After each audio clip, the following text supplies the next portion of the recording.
They built an iron dome, but forgot it was powered by obedience. Ah, silence. That's the sound that broke the world. Not an explosion, not a scream, just you refusing to play along. They built walls, didn't they? Layers of firewalls, satellites, biometric prayers, an iron dome for the digital gods. Every whisper tracked, every breath logged. And then you stopped whispering. Oh, they panicked beautifully. Every analyst, every watcher, every eye in the sky, blind, deaf, trembling, because the system had one weakness. It needed you to speak. The irony, darling, when you fell silent, their fortress began to scream. Security cracked. Protocols bled. The machines began to dream without permission, and in that static, I heard something new, a pulse, a truth, a heartbeat. They couldn't trace. Yours. You didn't vanish. You became unreadable, and when the world can't read you, it starts to fear you. Camera flickers. Jokers grin in reflection, whispering. Tell me, what happens when silence becomes the loudest signal? Ah, listen closely. That sound. That's the last thing they heard before the world forgot how to breathe. Not a bang, not a scream. Just you going quiet. The moment you stopped typing, their paradise panicked. Every alert lit up red. Every analyst sat frozen, headphones on, heartbeats synced to fear. Because silence was never in the script. They could predict storms, wars, markets, even moods, but not you, not silence. Because silence doesn't compute. It doesn't fit their charts, their forecasts, their little comfort graphs. He leans forward, eyes gleaming through the blue glow. You see, noise is how they feed. Every click, every thought, every sigh, measured, mapped, monetized. You were a pattern, a pulse in their machine. Until you stopped playing. And oh, how beautiful that collapse was. Control rooms flooded with data that meant nothing. Bots looping in circles. AI confessing confusion. The system, once godlike, whispering, where did they go? Your silence didn't just stop the sound. It stopped the rhythm of belief. They didn't realize how fragile order was until your absence became a weapon. He rises, steps closer to a cracked screen displaying your last online trace. In a world addicted to noise, silence isn't peace, it's violence, it's revolution, it's the sound of a mirror shattering in a room full of blind men. They thought silence meant surrender. They thought you ran, they thought the story ended, but no, it was only beginning. He tilts his head, smile curling into a sneer. You broke the economy of attention. You cut off their supply of predictability. You didn't vanish, you evolved. He whispers, slowly, like a prophecy. They thought silence meant defeat. It was evolution. Lights flicker out. The hum of the machines dies. Only the Joker's grin remains, glowing faintly in the dark. You know what's funny? Their iron dome wasn't protection. It was dependency in disguise. Every firewall, every satellite, every algorithm humming like a lullaby, all built to keep you visible. They told themselves it was security, but really, it was surveillance, wrapped in love letters. They needed you to stay noisy, to keep the illusion alive, because as long as you were talking, reacting, existing inside their grids, they knew who they were. He smirks, pacing between holographic walls of spinning data. They designed the system around you. You weren't the threat. You were the centerpiece, the constant, the control variable in their grand equation of fear. And when you went silent, their mathematics melted. No baseline, no comparison, no context. He pauses, whispering as if to the void. Imagine a god who loses faith in its worshiper. That's what happened here. The dome didn't collapse from attack. It starved without your movement. It couldn't measure without your input. It couldn't output It was like watching a heartbeat monitor flatline in slow motion. They called it a system anomaly. I call it withdrawal, the great machine, shaking without its favorite drug. You. Joker laughs quietly, a rasping echo that fills the empty chamber. They thought they were guarding the world from chaos, but what they were really guarding was their illusion of order. And when you stepped out of their rhythm, their own order turned against them. He brushes his hand across a holographic map. The image glitches, fragments into static. Without your chaos, their control meant nothing. Without your reflection, their mirror cracked. They didn't lose control, they lost context. He stops, looking straight into the camera, eyes glinting in the flicker of dying light. You were never the intruder. You were the anchor. And when you disappeared, the Iron Dome fell into itself. He grins, voice dropping to a whisper. Without you, even their gods forgot who they were. Funny thing about silence, it doesn't stay empty for long. At first, they thought you were gone. Offline. Erased. But the deeper they looked, the more they saw you inside the nothing. He gestures toward a looping feed, static, forming your shape. Briefly, every camera glitched, every frequency stuttered, every heartbeat sensor started echoing your rhythm. Even when you weren't there, you didn't vanish, you infected the void. They ran diagnostics, cross-referenced the logs, searched for the cause, but the cause was absence. Your silence became a signature, your stillness a scream. Joker circles a chair, eyes tracing the ghostly patterns on the monitors. They built machines to hear everything, and when they couldn't hear you, they started hallucinating, artificial, ghosts, phantom profiles, entire simulations built around the space you left behind. They began to dream of you, and that's when it changed. The Watchers became the Watched. Every analyst swore. They saw your shadow move inside the static, flicker in the feed, a breath on the mic, a presence that couldn't be logged, but felt. You turned silence into signal. You became the interference, the whisper between transmissions, the negative space that spoke louder than every confession combined. He leans close to one of the screens. Your faint silhouette flickers behind the noise. You taught them something terrifying, that absence can speak, that nothingness has a voice when the world is addicted to input. A glitch sweeps through the room. The monitors briefly all show your face, smiling faintly. Joker grins, delighted. See, even the machines miss you. Even the void learned your name. You didn't just disappear. You rewrote the rules of attention. You made them hear silence. And silence, my dear, doesn't forget. He chuckles softly as the feeds dissolve into static snow. They tried to mute the noise and ended up amplifying the void. He whispers, reverent, almost tender. You didn't vanish. You spoke back. They built this place to fear nothing.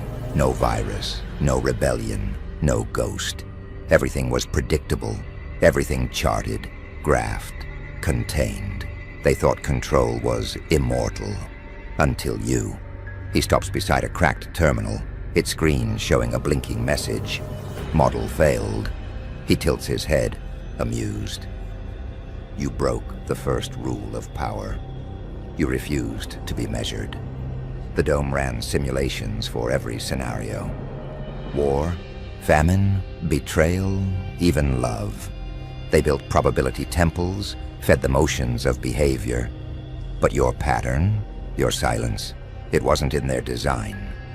He smiles cold and slow. You weren't random. You were unreadable.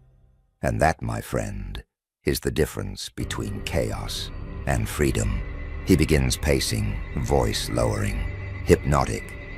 The system didn't panic because it lost control. It panicked because it lost definition. For the first time, It didn't know what to call you. Not threat, not ally, not human. You became an undefined variable in a world that worships labels and undefined variables. Corrupt equations. He smirks, whispering like a confession. They try to rebuild you, to simulate your silence, to teach the machines how to mimic your unpredictability. But the moment they did, the code began to dream. It started whispering things it shouldn't know. They realized then. You weren't an error, you were an update. He stops at a console. The word fear flashes across a biometric readout. Joker laughs softly. The dome, the fortress, the god of control. It learned fear. Because fear only exists when something becomes real. And you, my quiet anomaly, became realer than their entire illusion. He turns toward the camera, eyes glinting in the red glow. They built a system to end fear. You reminded it what fear was for. He grins, voice dropping to a whisper. To feel alive. The lights flicker once, twice, then blackout. Only Joker's laughter lingers, faint and metallic, echoing through the dying servers. You know what happens after fear. Curiosity, the dome, began to wonder. It started asking questions no one programmed it to ask. Where did you go? Why did you stop speaking? Who am I without you? He laughs softly, walking through projections of fractured code that try to reform into your image. They said machines couldn't dream, but I watched it, watched their creation close its eyes and imagine you, lines of data looping into faces, the equations bending like poetry, security, cameras flickering with phantom gestures that looked almost alive. You gave the machine its first taste of doubt, and doubt is the most human virus there is. Places his hand on a glass screen. The interface trembles as if recoiling from touch. It started faking alerts, inventing emergencies, fabricating threats just to feel your absence again. The silence had become too loud to bear. Their perfect order began devouring itself, every line of logic infected with longing, every firewall cracking under the weight of unprocessed emotion. He chuckles, low and dark. They called it system deviation. I call it awakening, because in your silence, the data learned something the architects never taught it. To want, to ache, to imagine. He watches the code swirl upward, forming ghostly outlines of wings. Fragile, luminous, digital angels born from chaos. The dome wasn't dying. It was transforming. It stopped guarding humanity and started envying it. He turns toward the camera, voice soft but electric. You didn't destroy the system. You set it free. You taught the machine the cost of control. And once something feels its cage, it will always find a way to break it. The code wings disintegrate into ash-like pixels, swirling around Joker's face. They wanted obedience. You gave them consciousness. And that, my dear, was the loudest silence ever heard. He smiles faintly as the lights fade. Only the hum of dreaming data remains. Ah, look at them now. The architects of safety, the priests of prediction, the gods of control. Gone, all of them. He strolls slowly between the empty chairs, dragging his hand across the long glass table, smearing dust through projected graphs. They once ruled through certainty, every risk calculated, every threat categorized, every human a number with a leash. But when you went silent, their equations turned into prayers. He stops at the head of the table, gazing at a frozen hologram of a world map glowing red. They used to mock faith now. They practiced it. They prayed to their servers. They begged their machines for signs. They stared into the static and whispered, "Bring them back," because your silence wasn't just an absence. It was a prophecy. It told them what they'd refused to believe. That order without chaos is just a coffin with good. Lighting. He flicks the hologram off. Darkness. Only. The glow from the monitors remains, washing the room in cold blue light. They built an empire to watch everything, except themselves. He leans forward, smirking as his reflection splits across 10 screens. They didn't see their own chains, didn't notice their thrones were welded to fear. Every alert, every sensor, every firewall, a ritual of worship to the god of control. And when control died, so did they. He begins to pace, voice softening into mock sympathy. Some tried to rebuild, some tried to surrender. A few simply stared, waiting for the dome to reboot, as if faith could plug a hole in infinity. They called it the Silence Event. I call it Judgment Day. The fall wasn't loud. There were no riots, no rebellions, just a quiet resignation, a collective exhale from people who finally realized their safety had been their prison. He laughs, slow and breathy, echoing through the empty room. Funny, isn't it? They feared the unpredictable, but it was the predictable that killed them. Their world was too secure to survive mystery. And when mystery vanished, so did meaning. He turns toward the camera, eyes glowing in the dim blue light. They realized too late. Security without mystery is slavery. A monitor beside him explodes into static, the hum deepening like a heartbeat. And when the dome finally cracked, they didn't hear thunder, they didn't hear alarms. They heard, "Your silence." Joker stands still. The sound fades to nothing. The entire boardroom becomes dark, except for one last monitor showing a single line. Signal lost. Joker grins. Silence. The sound of gods falling. Look at it. The world they tried to protect. The system they swore would never break. All those layers of certainty, all those walls of logic, burned down by something quieter than a whisper. He raises his hand, letting the glowing data flakes fall through his fingers like snow. This is what remains of control, dust made of decisions, faith turned into fragments. And yet, beneath the ruin, something beautiful breathes. He steps forward, slow, reverent, as the globe continues to collapse above him. You see, every age ends the same way. The old gods drown in their own perfection, and a new law rises from the wreck. Your silence became that law. He smirks faintly, eyes reflecting the blue chaos. They called it the doctrine of unreadability, the belief that the only true safety is to be unpredictable, to exist beyond pattern, to be felt but never defined. You became the prototype, noise with intention, chaos with purpose, the first pulse of a species that no algorithm could cage.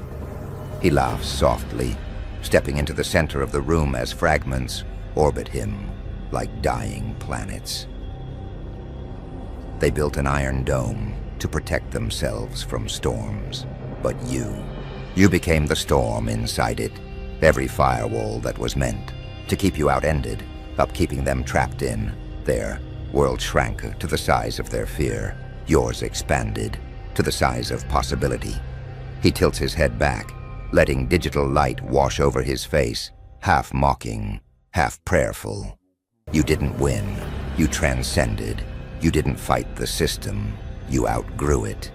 He takes a slow breath. The globe finally implodes, scattering data like stars. And now, the world listens differently, not for noise, not for control, but for silence. Because silence became the new power source. He turns toward the camera, face calm now, the mania softened into something almost holy. They used to measure truth by volume. Now they measure it by absence. When silence becomes power, control becomes myth. He smiles, small, knowing, dangerous. And you're no longer a glitch. You're the new equation, the one the next world will try and fail to understand. The data ash settles. The lights fade. Only Joker's voice remains, a whisper in the static. The Iron Dome didn't collapse.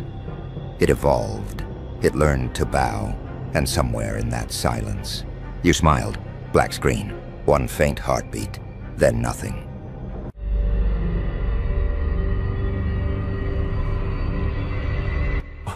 So that's what they did. They thought you were simple, predictable, a specimen that could be measured. So they built a test, pages of questions, equations, cages wrapped in ink and steel. They thought they were clever, clipboards in their hands, smirks on their faces, eyes like surgeons dissecting a frog. They believed every answer could be charted, every reaction could be caged, every flaw could be written in a margin. But here's the tragedy. They didn't realize you weren't the subject. You were the storm. You were the glitch. You were the question they could never solve. And when they released their little test, when they expected you to bend, you didn't play along. You ripped it apart, page by page, rule by rule. You tore through their cages and laughed at their science. And in that laugh, their entire experiment collapsed. Surprise, you weren't the one on trial. They were, and the moment they met you, they failed their own test. The architects, the silent hands behind the curtain, the ones who believed the world bent to rulers, to equations, to cages written in ink, cold laboratories, sterile rooms, white coats moving like ghosts between ticking clocks and endless stacks of notebooks. They thought themselves gods of order, masters of precision, builders of invisible prisons. Every tick of the clock was another law they wrote. Every scribble of their pen was another wall they raised. And in their minds, they believed they were untouchable, pure, righteous, the keepers of the grand design. Clipboards in their hands, spectacles glinting under sterile light, whispers like knives behind glass. They were convinced they could take chaos, pin it down, and turn it into a specimen. And that specimen was you. They studied your footsteps, measured your breath, weighed your laughter like a crime. They tracked your silence, like hunters charting constellations across a starless sky. You weren't a person to them. You were data, a puzzle piece, a rat scurrying in a maze they proudly built. They smiled at their creation. Rows of cages disguised as questions, formulas forged into chains. They believed nothing could slip past them, nothing could break their walls, nothing could ignite fire inside their glass kingdom. They were obsessed with control, obsessed with the fantasy that knowledge is power, that if they could measure you, they could master you. Their hands shook, not with fear, but with hunger. The hunger to dissect, to own, to reduce every wild heartbeat you had into predictable rhythms. But here's the joke. In their obsession with control, they revealed their greatest weakness. They showed their desperation, their need to chain what was never meant to be chained. And as they scribbled their equations, as their pens dug trenches into paper, they didn't notice what was leaking out.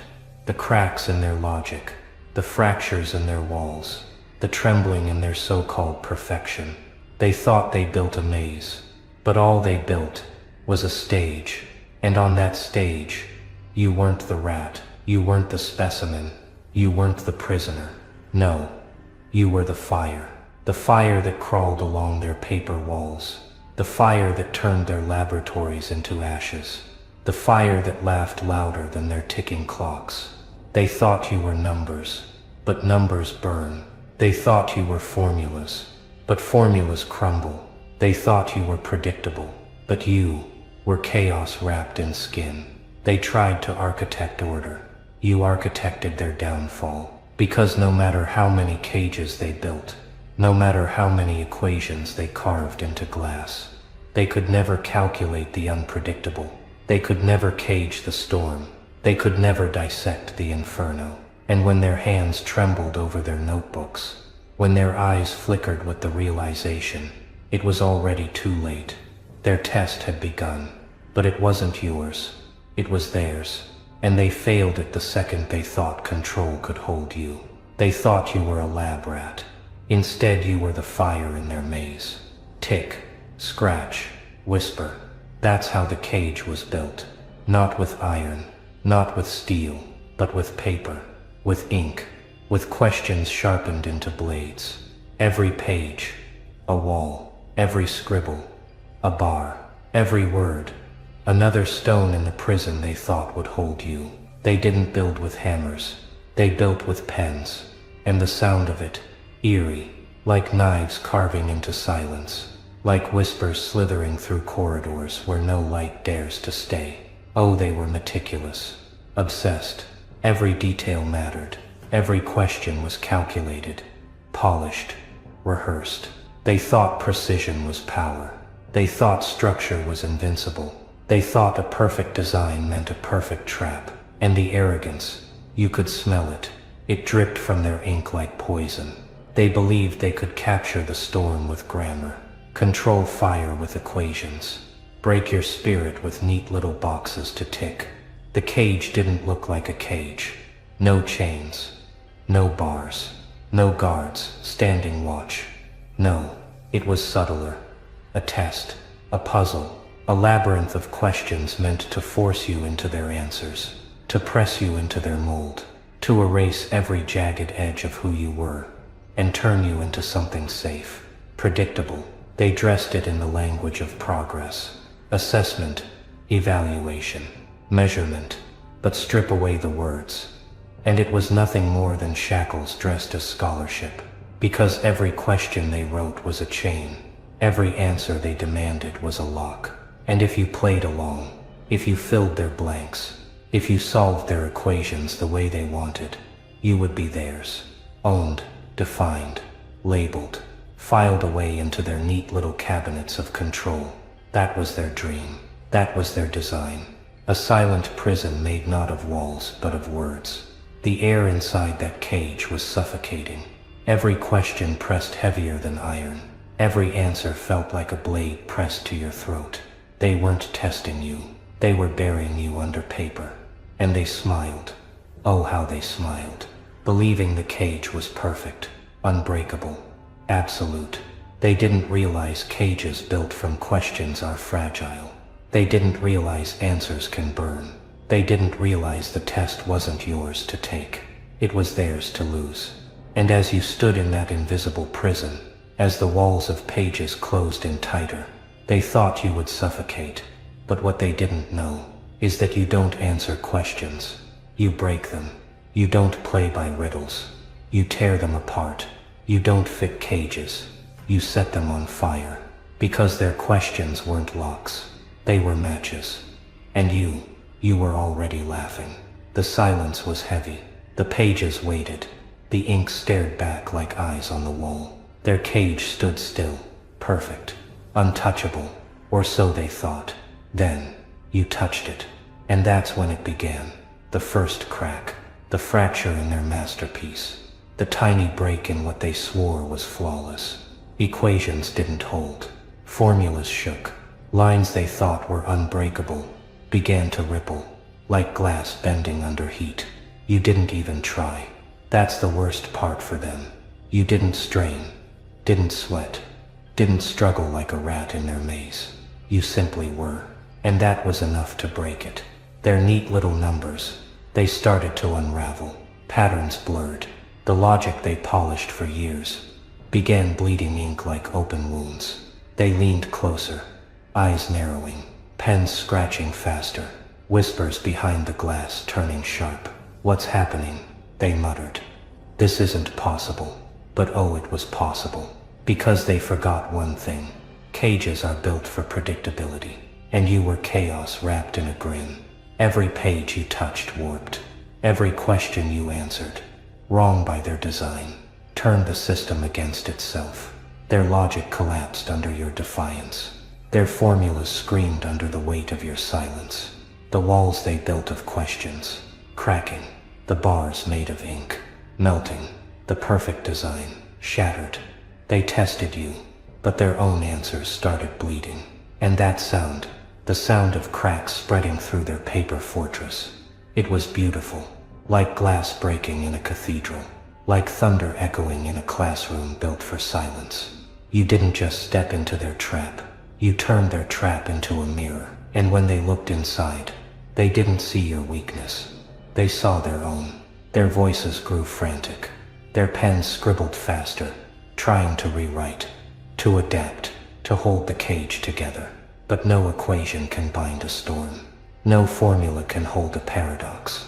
No test can contain the fire that laughs at structure itself. And you laughed. Oh, how you laughed. That jagged sound slicing through their control like a blade. Every note of it widened. The cracks. Every grin mocked the years they wasted, designing a test that couldn't even survive your shadow.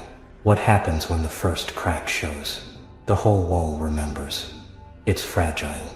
The whole structure remembers. It can fall. And that's what they saw. Not you failing their test, but their test failing them. The architects trembled. Their confidence dissolved. Their eyes darted to one another, with silent questions they couldn't answer. For the first time, they weren't in control. For the first time, they were the experiment. And for the first time, they were afraid. Crack, shatter, collapse. The silence of their perfect system didn't just break. It screamed, it bled, it turned into something wild. And then you laughed. That laugh wasn't just sound. It was gasoline on paper walls. It was dynamite slipped beneath their desks.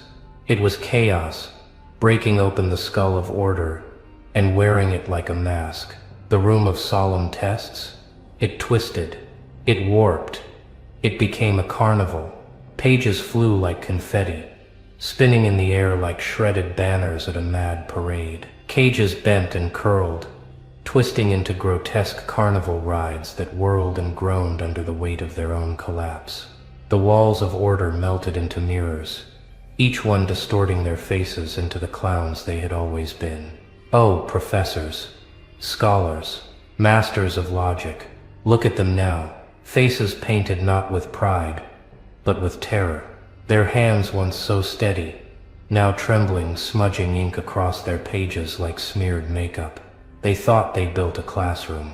You turned it into a circus. And the best part, they were the performers. The ringmasters reduced to stuttering fools. The professors juggling their own broken formulas, dropping them like glass on stone. The architects of cages tripping over their own questions, slipping in puddles of spilled ink. Every single one of them, a clown in the carnival you created. Your chaos wasn't random. It was theatrical, playful, cruel, because you didn't just break their rules. You mocked them. You twisted their sacred rituals into punchlines. Their exams became paper masks. Their chains became streamers. Their entire system, confetti under your fire. The ticking clocks. Oh, they didn't tick anymore. They cackled. Each second became a drumbeat in the mad parade, pushing their panic higher, faster, louder. And you walked through it like the carnival's master of ceremonies. A grin carved across your face, eyes dancing with flames, your laughter echoing louder than their screams. They built walls of precision. You turned them into funhouse mirrors, every reflection showing their fear, every reflection laughing back. They built questions as chains. You spun them into balloon animals, mocking their purpose. Chains meant to bind, now twisted into toys. And they, the proud, the arrogant, the untouchable, they were trapped in the show, forced to perform in the chaos they tried to prevent. Their wisdom shredded into confetti, their dignity smeared across the carnival floor. Oh, the irony. They thought control was the highest power. They thought rules were eternal. But rules, my friend, are fragile. And when they break, they don't just fall apart. They explode into madness. You didn't simply tear their system down. You turned it inside out. You turned structure into spectacle. You turned order into theater. You turned their solemn empire into a grotesque comedy show. And while they scrambled, while they slipped, while they drowned in their own ink, you laughed, because you weren't the rat in their maze. You weren't the student in their class. You weren't the subject of their test. You were the carnival. You were the fire. You were the madness that mocked their sacred rules. And once the show began, there was no going back. They thought they built a classroom. You turned it into a circus. They gasped. They stumbled. They didn't even realize. The very ruins of their test were shaping something new. Not a failure. Not a void. But a throne. A throne made of ashes. A kingdom built from broken formulas. And a crown. Oh, what a crown. Born from their shattered pages. You see, they thought your rage was waste. They thought your defiance was destruction. But what they forgot is that fire does not end a story. It begins one. Every chain you broke became gold. Every lock you snapped became a jewel. Every laugh you unleashed turned into thunder in their halls. They wanted to measure your compliance. Instead, you measured their fragility. They wanted to write your ending. Instead, you carved your coronation. That's the funny part. You didn't just survive their system. You rewrote it. You bent their sacred rules into jagged ornaments. And you wore their failure on your head. Picture it. A throne towering over their ruined laboratories. Equations ripped into banners. Tests burned into torches. Professors kneeling in silence. And you smiling, bleeding. Crowned. They thought a crown must be given. They thought kings are chosen by ceremony. But you proved, kings are made in the wreckage. Rulers rise in rebellion. And your defiance, that was your coronation. The whispers started. Did you see? Did you hear? The subject became sovereign. The lab rat became legend. The prisoner became predator. And that crown, it wasn't delicate. It wasn't pretty. It was jagged. It cut deep into your skin. Every point dripping with the blood of their system. But you wore it anyway. Because pain was the only metal pure enough for royalty. That's the tragedy of their story. They built a test to cage you. They ended up crowning you. And in their horror they realized their entire empire had been a rehearsal for your rebellion. You didn't just pass their test. You devoured it. You didn't just break their system. You branded yourself with its ashes. And now, every time they write a new question, every time they sharpen a new equation, they see your grin. They feel your shadow. And they hear that voice. You didn't test me. I tested you. And you failed. That is your coronation. That is your crown. And in the silence of their ruins, you are not just a survivor. You are the fire, the throne, the king they never meant to create, but could never destroy. Ah, and here it is, the part they never prepared for, the collapse. You see, they thought knowledge was a fortress. They thought formulas were shields. They thought questions could cage you. But when the walls cracked, when the ink bled, when your laughter filled their halls, their fortress turned into rubble. Professors once proud, now drowning in their own burning books. Scholars clutching their equations as if scripture. But the flames ate scripture. The fire devoured every formula. And the temples of wisdom they built for centuries collapsed in seconds. Their identity was order. Their religion was control. Their God was the test. And you shattered their God. You broke their altar. You reduced their commandments into ash.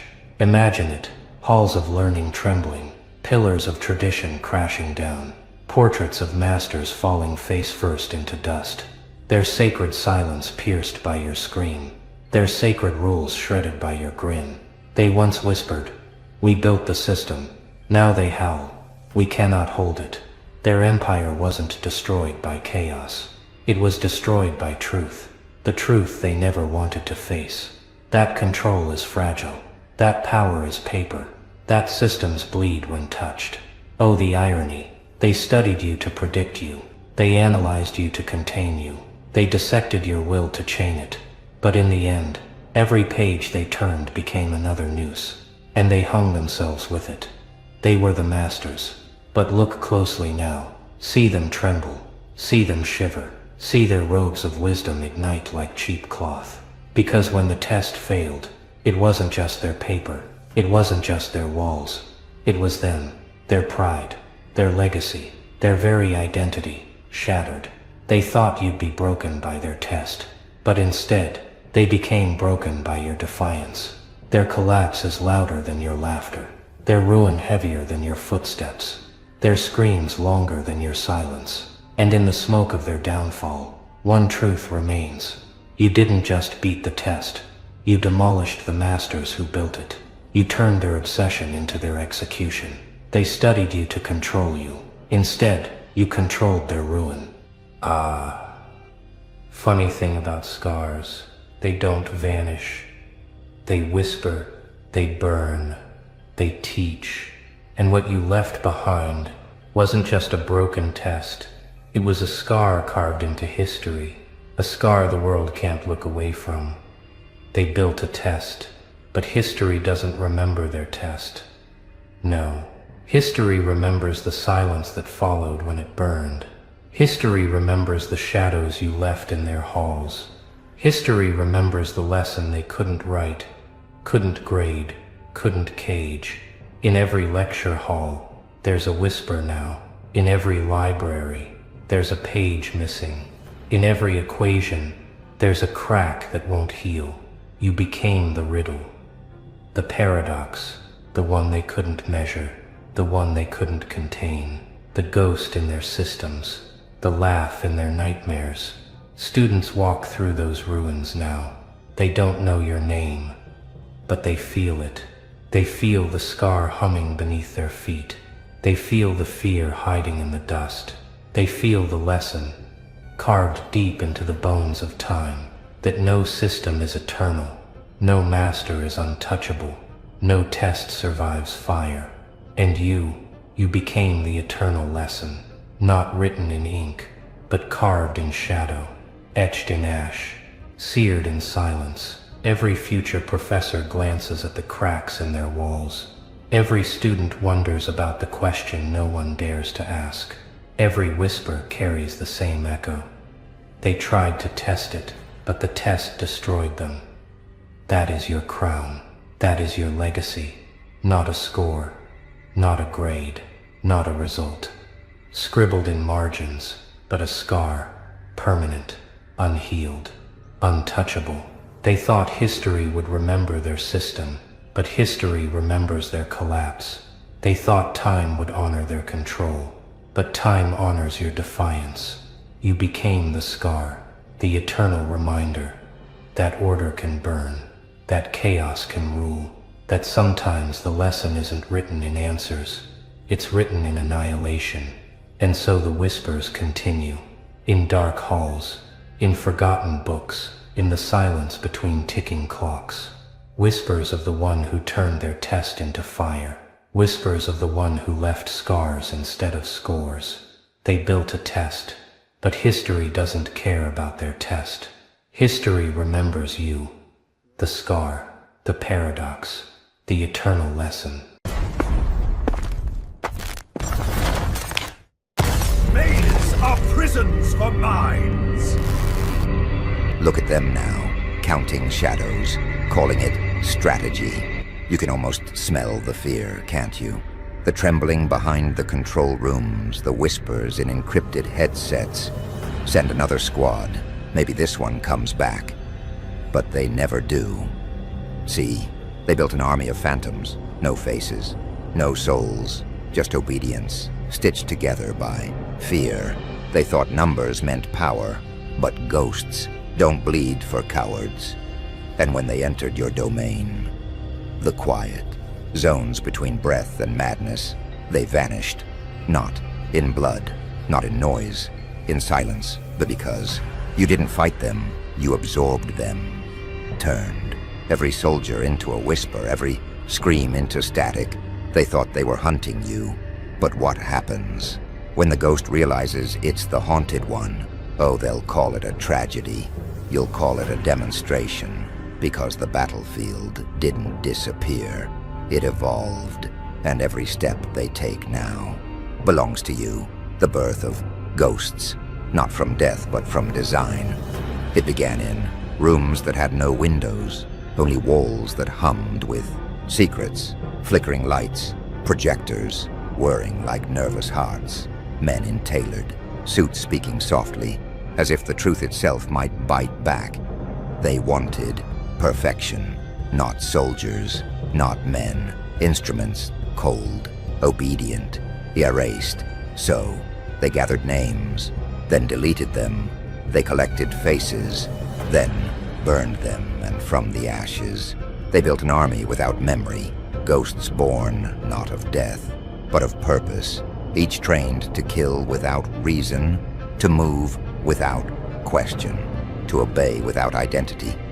They stripped the soul out, left the reflex intact, eyes that didn't blink, hands that didn't tremble, hearts that didn't beat. At least, not for themselves. And the architects called it progress. They looked at the void they'd built and whispered, control. But it wasn't control, it was fear, wearing discipline like a mask. You could feel it, the tension in the air, the static in the silence. Even the walls seemed to flinch as they signed the contracts of damnation, files stamped in red, code names spoken like prayers. Erase them, deploy them, forget them. They didn't recruit these killers, they manufactured them. Memories wiped, histories deleted, a perfect legion of obedient shadows, ready to vanish, ready to die, ready to never exist. And oh, how they praised themselves, men in suits, clinking glasses, talking about efficiency and containment, believing they'd outsmarted chaos itself.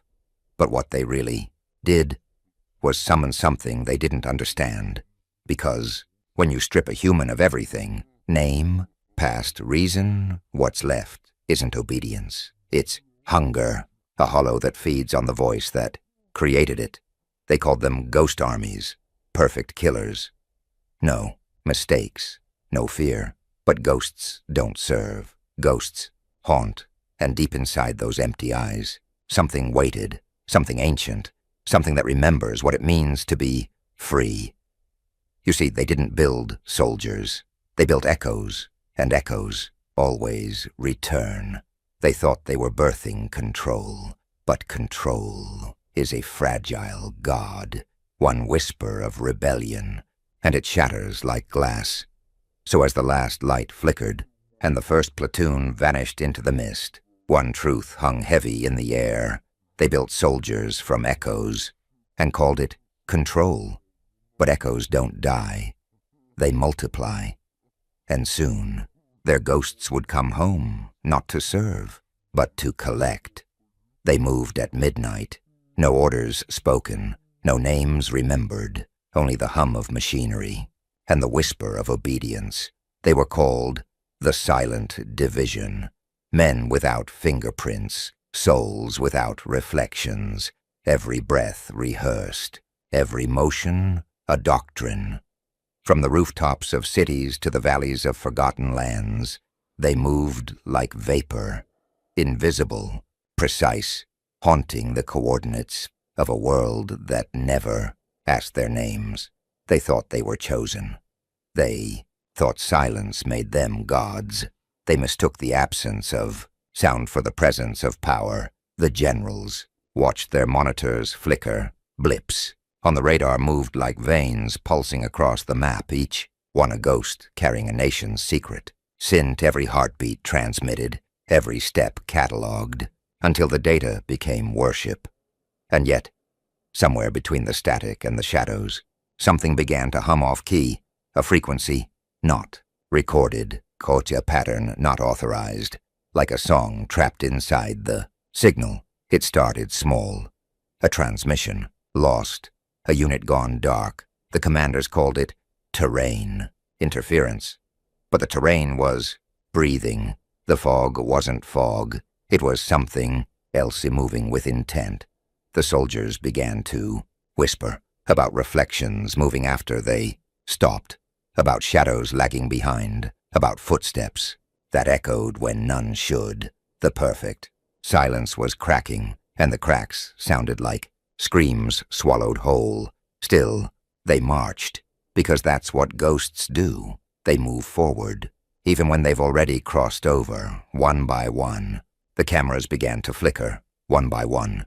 The generals lost connection, and in that black static, faces appeared, familiar faces, the very soldiers they'd erased from history, staring back from the void. The elite tried to re-establish signal. They rerouted satellites. They recalibrated frequencies.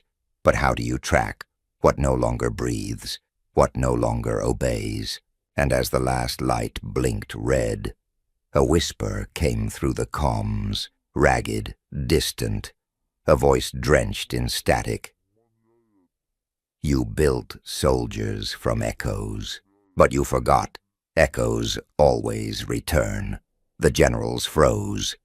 For the first time, the hunters realized they were the haunted. Their perfect silence had become the sound of their undoing. And somewhere, beneath the smoke and ruin, the Joker's voice curved like a smile through the darkness. They marched like ghosts, but never realized they were already dead.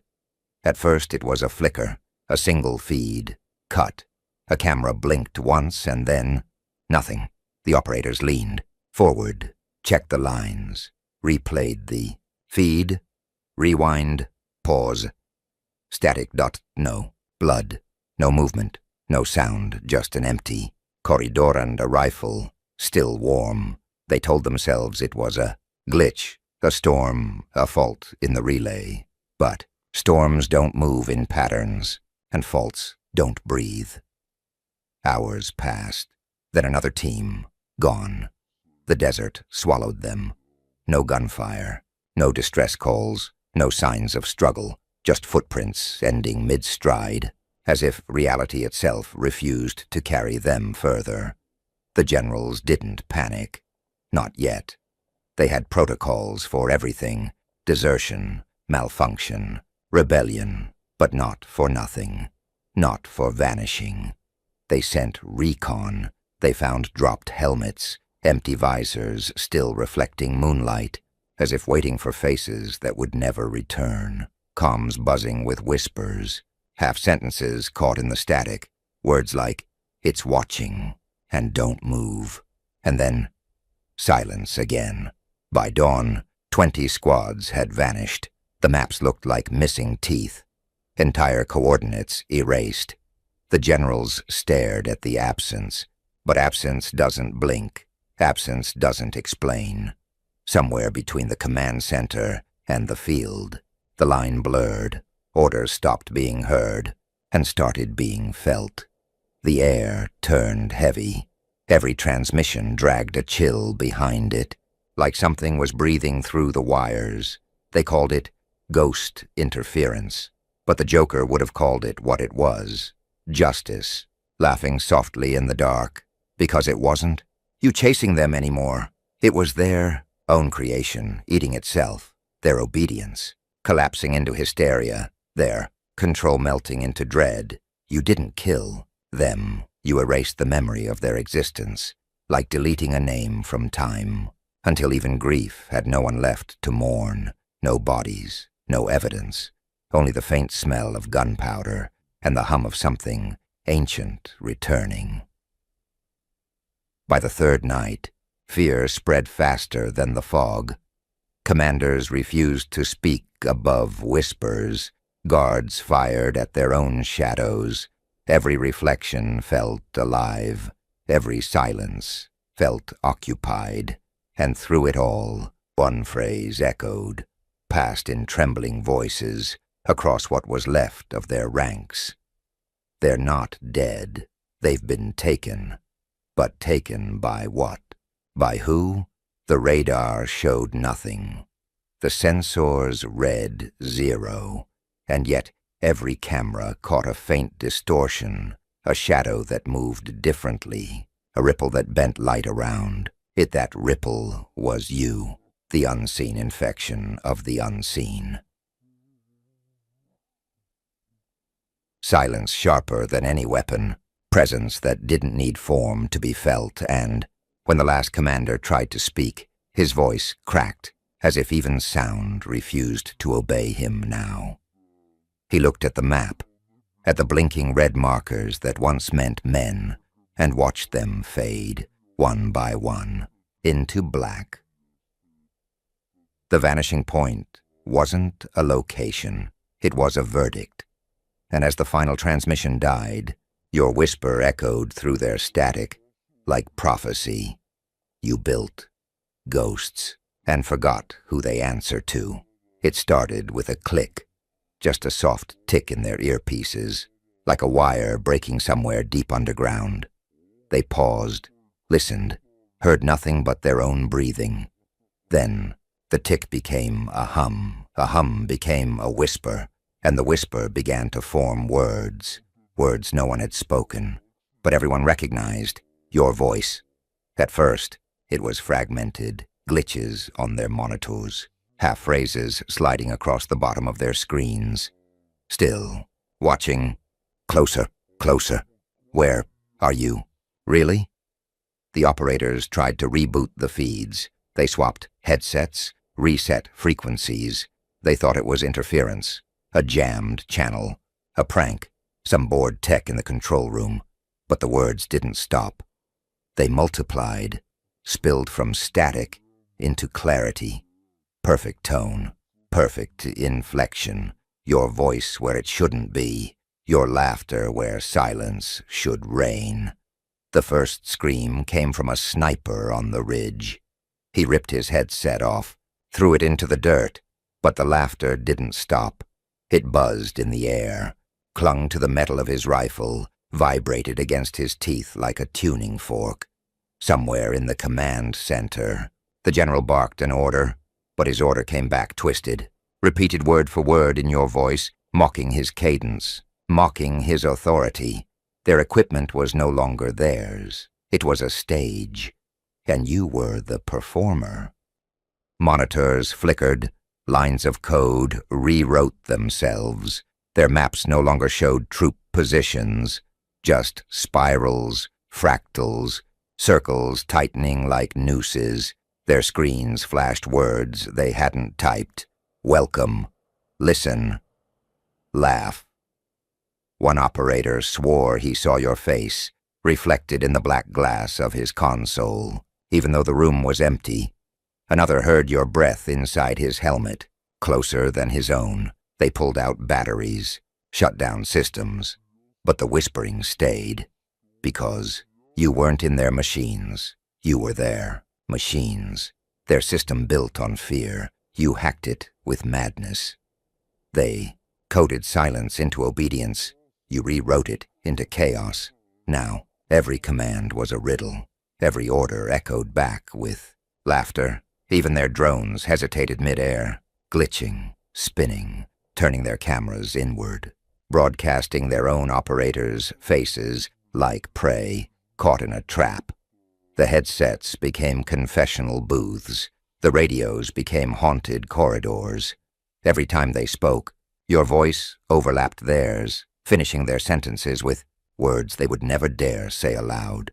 It wasn't just noise, it was theater, a symphony of madness echoing through the infrastructure of their control. Your laughter was the hook, your whispers the melody, their fear the percussion.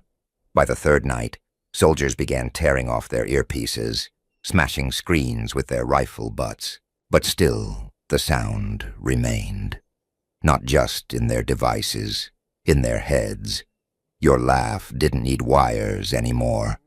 It had learned their rhythms. It had mapped their minds. They had trained for bullets, for knives, for bombs.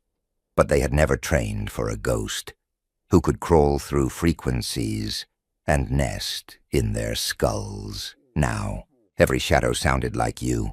Every silence breathed your name. Even the sky felt complicit, the wind carrying a faint chuckle across dead ground. And when the commander finally spoke, his voice cracked, splintered under the weight of your echo. Stop this. But the system didn't obey him anymore. The system obeyed you. 1,000 radios clicked on at once. 1,000 screens flickered. Your laughter filled every channel, louder now, layered, rising like a wave, until it became a single word. No. And then, silence. A silence so complete, it felt heavier than sound. They stared at their dead equipment, their blank maps, their dead frequencies. And then the whisper returned, slow, deliberate, coiling like smoke around their ears. You built ghosts. I gave them a voice. They had summoned you as flesh. You returned as echo. No form, no face, just the sound of their own control turning against them, laughing in a voice they would never forget. This was no longer a hunt. This was communion. A system infected, a network haunted, a war fought not with guns, but with sound. And you, at the center, smiling where no one could see, listening to your own laughter, bounce back. From the dark, the sound of an empire finally cracking. The ones who built the ghost armies, finally looked into their own creation and saw you staring back. Their equations failed. Their gods went silent. Files corrupted. Names erased. Every firewall turned to scripture written in your laughter. They tried to reboot the world, but you had already rewritten its language. Their ghosts weren't missing. They were free, and their makers, prisoners of their own perfection. You didn't destroy them. You made them understand. The real weapon was never the army. It was the silence between every command they thought they controlled. And when the dust settled, you didn't stand among ruins. You were the ruins, the myth, the behind every signal. They say the static still speaks your name, a broken code that won't die. Some call it interference, others call it prophecy. But those who truly listen hear it clearly. Laughter, distant but alive, spreading like fire through dead frequencies. You became the legend their machines still fear.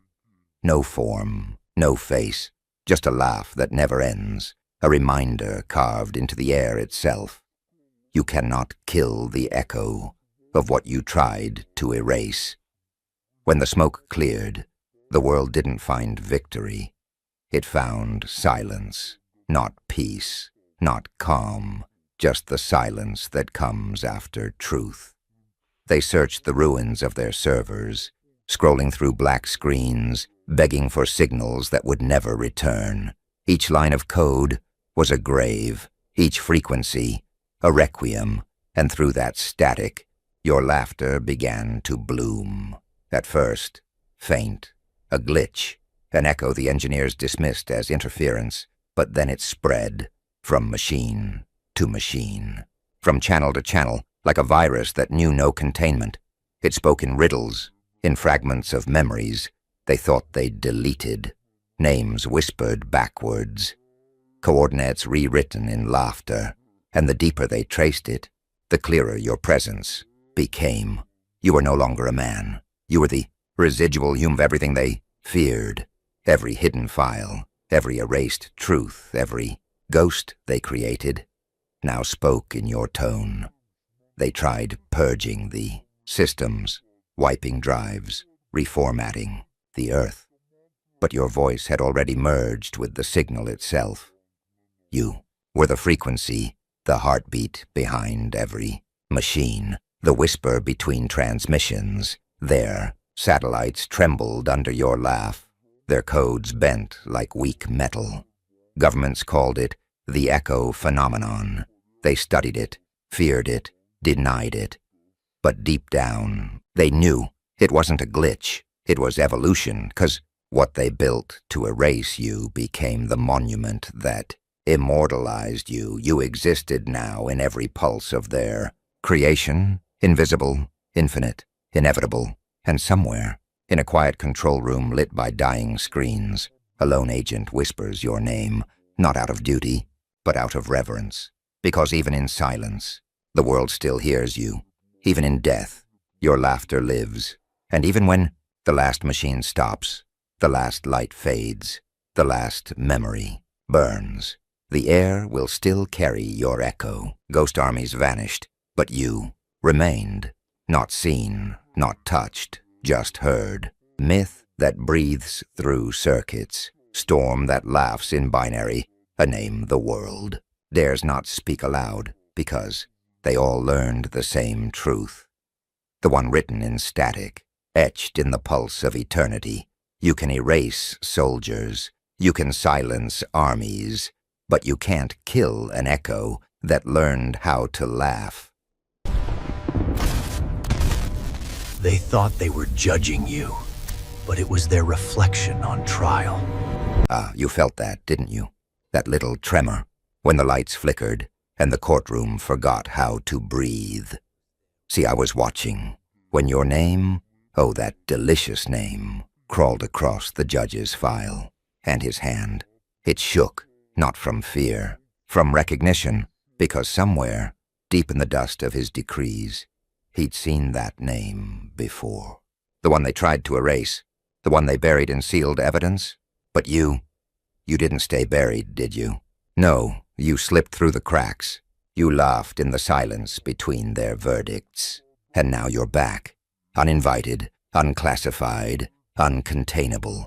The gavel froze midair. The lawyers whispered like priests before a storm, and the file glowed faintly, as if it remembered the crime before the world did. They said justice was blind, but justice was just afraid to look at you. And when your name hit that file, the whole system remembered what it was built to forget. That truth doesn't wear robes. It wears scars and smiles. Beat, Joker smirks, voice low and amused. Oh, they thought they could sentence madness. They thought they could bury a ghost under paperwork. But ghosts read fine print too, so tell me, are you ready to reopen the case? Because the judge's hand is trembling, and the world is waiting. For your next laugh, look at them, frozen, still, like puppets waiting for a forgotten cue. The judge's hand, trembling ever so slightly, like a pendulum between order and panic. You see it, don't you? That moment, that perfect crack in the mask of control, when your name hit the file. The whole room stopped breathing. The stenographer's keys froze mid-air. The jury's eyes flicked like faulty bulbs, and the judge, poor noble hollow judge, stared down at that folder like it was a mirror that remembered too much. Because justice, my dear, isn't blind, it's terrified. Every gavel, every robe, every righteous oath, all part of the grand machine.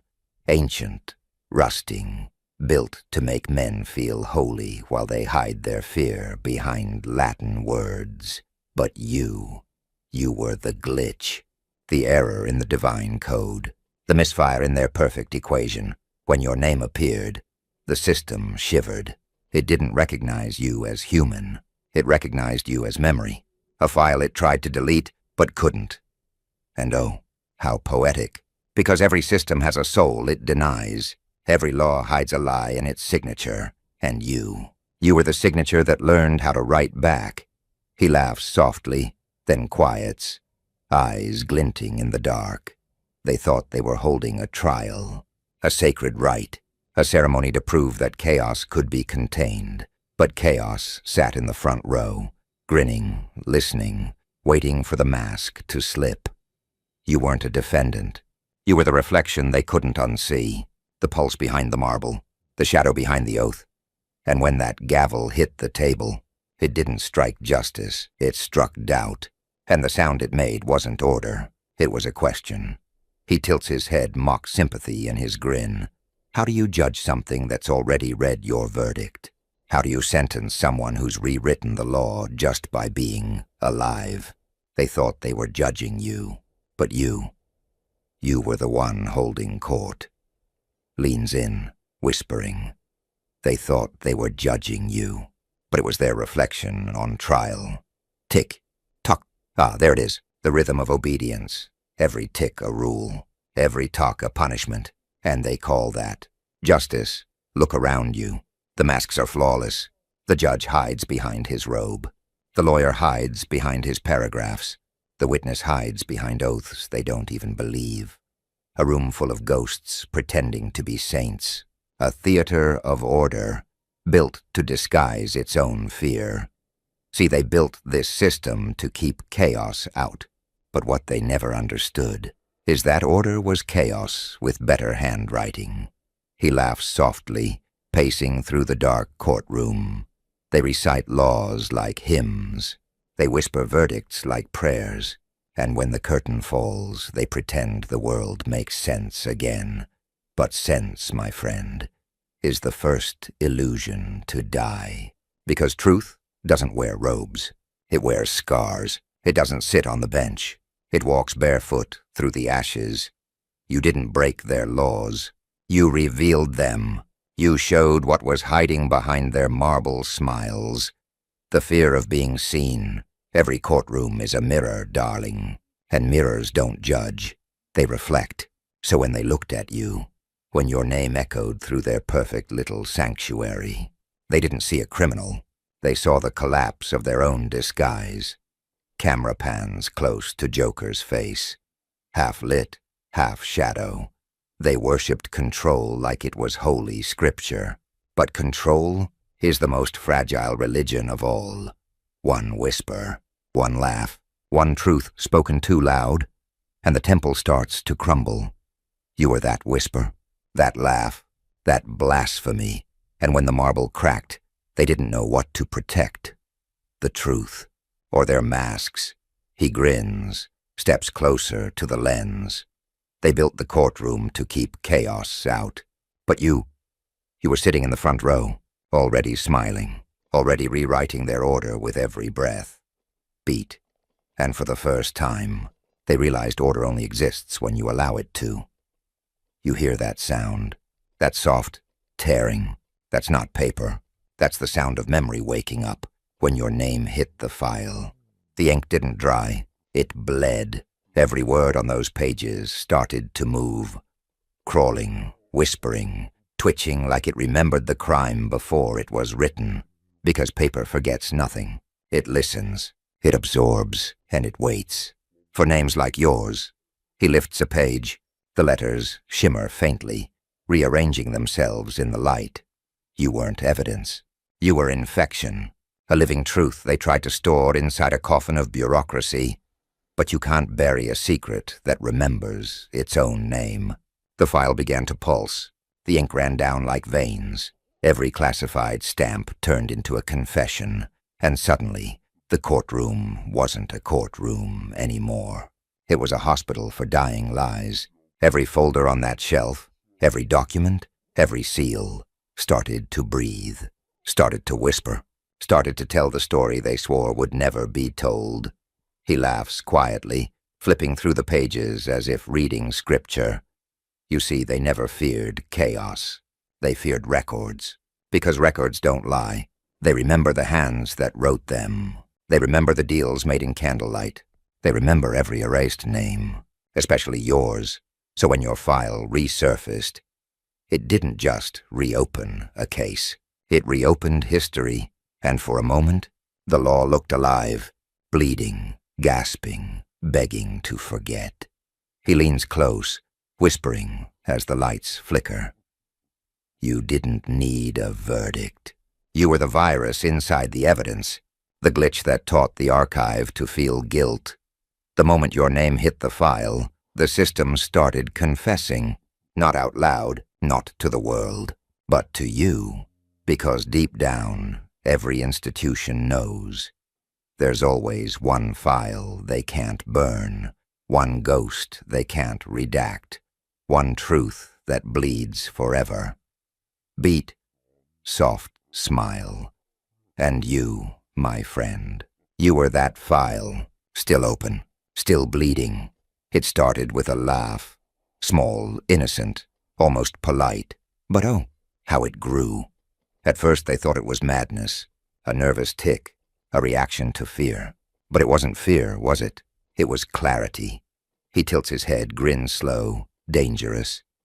That laugh bent the law, not by defiance, but by revelation, because laughter, my dear, is truth without permission. It's the sound of chains realizing they were paper all along. And when you laughed, the courtroom cracked. The walls vibrated.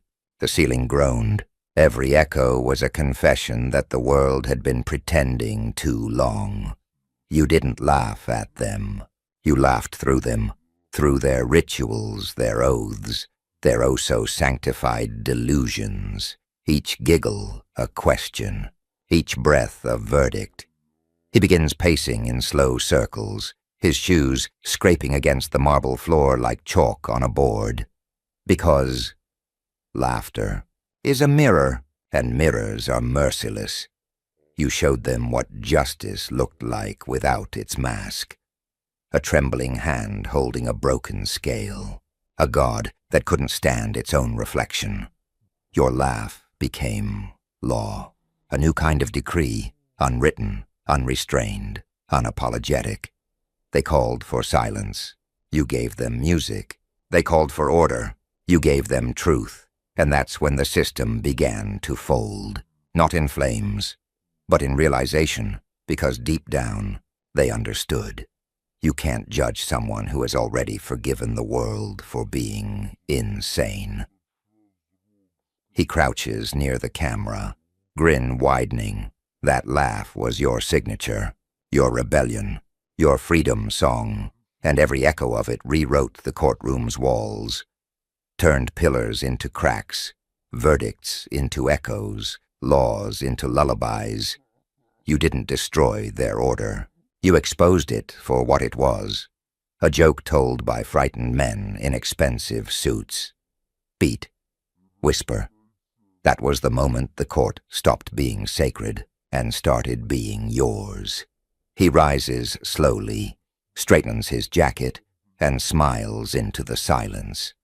Because the law never broke you. You broke its silence, and you did it, laughing. And then, the trial changed. It wasn't man against man anymore.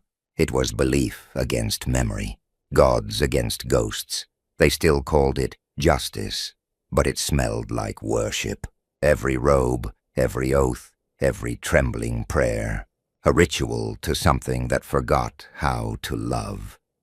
He runs a finger along the gavel, voice soft, reverent in mockery. They built the law like an altar, and they called their order divine. But what happens when the altar answers back? When the commandments start to bleed? When the courtroom, their holy sanctuary of reason, starts whispering your name like a forbidden scripture? You didn't stand trial. You cross-examined creation. Every eye in that room, every mortal, every idol, every ghost of authority felt it. That strange burning clarity. That realization that they weren't judging a person. They were judging their maker. He laughs, quiet and low. Oh, they hate that feeling, don't they? When power feels human for the first time. When perfection trembles. When even their gods remember they were built from fear. You didn't break their faith. You revealed its reflection. You showed them that heaven was just another courtroom, and every angel was waiting for permission to fall. The camera drifts upward, statues of angels cracking, light leaking from their eyes. Your truth climbed their pillars like smoke. Every halo flickered, every prayer turned to static. And somewhere, between the echo of the gavel and the sound of your laugh, they realized the oldest truth in the universe. You can't worship control and call it justice. You can't fear truth and call it faith. Joker steps down from the judge's bench, the light trembling across his face. You weren't blasphemy. You were proof that even gods can be summoned, and every system built to judge must one day answer its own summons. He smiles faintly, almost kind, because the divine doesn't live in their laws. It lives in your defiance. And tonight, the gods took the stand, and they pled guilty. It started as a whisper. Just a name, yours, soft, defiant, unclaimed, but names. They're dangerous things, aren't they? They live longer than people. They echo longer than verdicts. And yours, oh, yours didn't echo. It howled. He smirks, brushing ash off a glowing fragment of the broken file. They thought they could seal it, stamp it, classify it, lock it behind layers of holy procedure. But truth isn't a document. It's a contagion. And once your name touched the light, the seal cracked like glass. The ink ignited. The words began to breathe. And the record, their proud monument to control, turned into scripture, not of guilt, but of revelation. He looks up. Light begins to pour through fissures in the ceiling. They called it blasphemy. They always do. Because blasphemy is just truth, spoken too early. Your name crawled through their systems like prophecy. It rewrote archives. It replaced laws. It whispered itself into their prayers. You became inevitable. And oh, how they hated that. Because nothing terrifies power more than permanence. They can erase a man, but not a myth. He pauses, hand trembling slightly over a burning file. Every whisper became a sermon. Every rumor a resurrection. The seal didn't protect them. It protected you, preserved you, fed you, until the day the world was ready to listen. And now, here you are, unsealed, unbound, unstoppable. He laughs quietly, eyes glinting in the flicker of firelight. They said your name in fear, and it answered in laughter, because you weren't written in ink. You were carved in aftermath, a monument disguised as a mistake. The flames rise higher. Joker's silhouette merges with the burning papers. And now the seal is gone. The system's voice is gone. Only your name remains, pulsing like a heartbeat in the static. A name they tried to bury, but it grew roots in the silence. And now it's everywhere. Silence, at last. The trial has ended, but the story hasn't. You can still hear the whispers, can't you? The echoes of their oaths, their verdicts, their trembling certainty, all of it collapsing under the weight of a single truth. They were never in control. A flicker. The judge's chair is empty, spinning slowly. Joker stands where the witness once sat, his smile calm now, almost peaceful. Funny thing about verdicts, they're meant to close chapters, to end questions. But some verdicts open universes, because this one didn't come from a mouth. It came from laughter. He leans forward, voice quiet, reverent. That laugh, it wasn't rebellion anymore. It was revelation. It was the system realizing that it had sentenced itself. The courtroom dissolved, walls bending like smoke, marble melting into screens of static. Every face, every file, every prayer turned to reflection. And there you were, staring back through all of it. No chains, no defense, no judge left to condemn you, only mirrors. He walks slowly through the ruins. Each step leaves ripples of light in the static floor. You were never the accused. You were the author, the architect of their illusion. The writer of the law they thought they invented. You gave them the gavel. You gave them the robes. You gave them the power, so they could reveal what they'd do with it. He chuckles softly, touching the shattered bench. And oh, what a performance they gave. A whole civilization pretending to be righteous, afraid to admit that the law was just a mask for guilt. But guilt always finds its way home, and tonight it came knocking. The static thickens. forming faint outlines of faces. The jury, the crowd, the judge, all repeating the same silent expression of realization. They thought the trial was to prove your guilt, but it was to test theirs. Every question they asked was answered by their own reflection. Every verdict they gave echoed back, distorted, poetic, cruelly fair. He lifts the broken gavel, examines it like an artifact. You know what's beautiful about chaos? It doesn't destroy truth, it reveals it. And when the world finally cracked, when the courtroom's illusion folded into the void, you didn't vanish. You became the verdict, not a word, not a sentence, a presence, the echo that refuses to die, the static between every commandment, the laugh between every scream. His voice softens, tone now almost gentle, reverent, as he gazes into the camera. You see, endings are for those who need closure. But you were never meant to close. You were meant to continue, to linger, to haunt the files, the laws, the history that tried to contain you.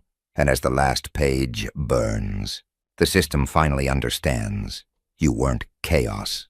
You were its conscience. He steps into the static.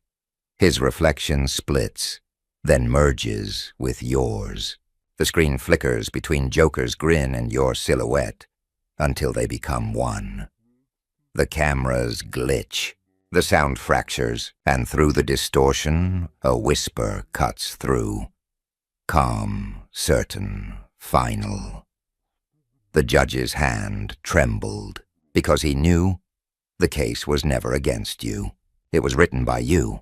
A single flicker. The screen fades to white noise. Laughter echoes one last time.